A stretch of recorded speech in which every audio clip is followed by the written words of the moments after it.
Mother plant से आप उसके क्लोन पौधा तैयार कर सकते हैं। ये आप कर सकते हैं बरसात के मौसम में। इसे गोटी लगाना भी कहते हैं। ये जो है ना पुरानी गोटी है जिससे मैंने लगाया हुआ था।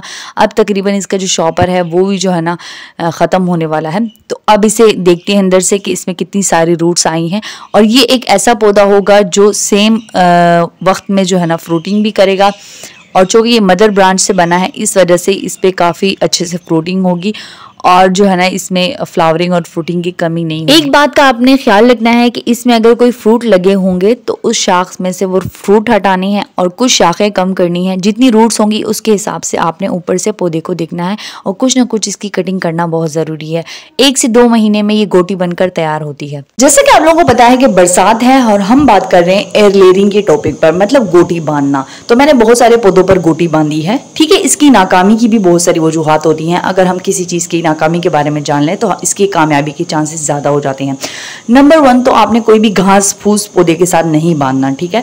और नंबर 3 जो है ना इसमें ज़्यादा मिट्टी लेनी है। जितनी ज़्यादा आप मिट्टी लेंगे, चिकनी मिट्टी, उतनी ज़्यादा इसकी कामयाबी के चांसेस होंगे। याद रखना है कि आपको सिर्फ चिकनी मिट्टी लेनी है और आपने इतने अच्छे से शॉपर कस के बांधना है दोनों साइडों से कि इसमें कोई भी हवा जो है ना बाहर से अंदर ना जाए, तब ये एक अच्छे से रूट्स बनकर तैयार होंगी। और ये जो है ना सबसे छोटी एयर लेयरिंग है जो तैयार हुई है। आप देख सकते हैं इसमें बहुत सारी रूट्स आ गई हैं।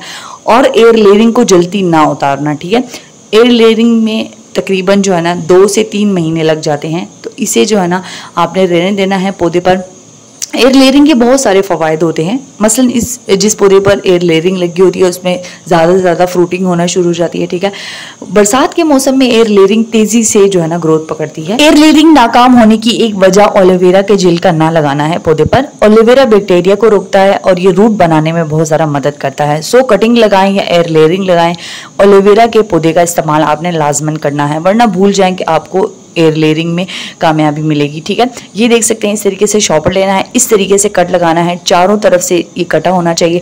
जब आप शाख को काटें तो आपने नीचे से काटना है, ठीक है। शाख के कटे हुए एक किनारे पर और दूसरे किनारे पर, दोनों किनारों पर जो है ना रूट्स बनी हुई होंगी। तो शाख को जो है ना आपने सिरे से काटना है, मतलब बड़ी शाख के पास से काटना है। इसके अलावा जितनी ज्यादा आप चिकनी मिट्टी लेंगे, जितनी बड़ी गोटी बनाएंगी, उतनी ज्यादा रूट बनेगी और उतना ज्यादा पौधा अच्छे से बन पाएगा। तो इस चीज का खास ख्याल रखना है। और दूसरा ये कि गोटी लगे हुए पौधे को आपने ज्यादा से ज्यादा पानी देना है। अक्सर ये बरसात के मौसम में आप लगा सकते हैं।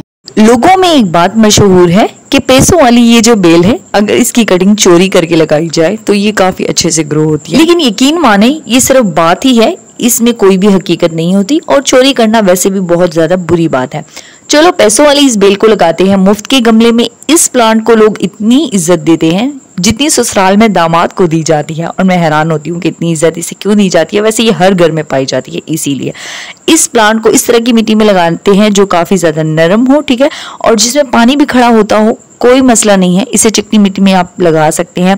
एग्जैक्टली इसे पानी में भी लगाया जा सकता है। बस आपने सख्त सर्दी के मौसम में इसे पानी में ही लगाना, क्योंकि पानी ठंडा हो जाता है सख्त सर्दी में। और जो है ना सर्दी के मौसम में आपने इसे गमले में लगाना है, और गर्मी के मौसम में आप इसे जो है ना पानी में भी लगा सकते हैं। तो फिर इतना मसला होगा नहीं, ठीक है। बस मौसम का ख्याल रखना है। अगर आप इसे इस तरह की मिट्टी में लगाते हैं, मेरे हाथ में ये मिट्टी देख रहे हैं कितनी ज्यादा नरम और सॉफ्ट है, और ये नई मिट्टी है, तो फिर इसकी ग्रोथ ऐसी होने वाली है जो आप चिराग लेकर भी ढूंढेंगे या बेशक मोमबत्ती लेकर भी ढूंढ ले, आपको इतनी अच्छी पत्तियों वाला पौधा नहीं मिलने वाला, क्योंकि इससे काफी तेजी से ग्रोथ बढ़ेगी। ये जमीन पर पड़ी हुई मिट्टी आप देख रहे हैं, ये जो है ना चिकनी मिट्टी है, थोड़ी सी चिकनी मिट्टी है और थोड़ी सी गार्डन सॉइल है, लेकिन ये मैंने निकाली है गमले से और इसमें मैंने नई मिट्टी भरी है।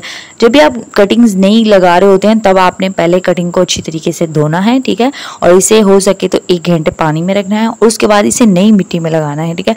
पुरानी मिट्टी में बहुत ज़्यादा कीड़े होते हैं, तो पुरानी मिट्टी में आपने कभी भी किसी भी कटिंग वाले पौधे को नहीं लगाना। और उसमें अक्सर जो है ना हमने गोबर की खाद भी डाली होती है किसी किसी पौधे में, तो कटिंग जो है ना गोबर की खाद में जो है ना गर्मी पैदा हो जाती है सॉइल में, और जो है ना फिर इसमें कटिंग जो है ना ग्रो नहीं होती।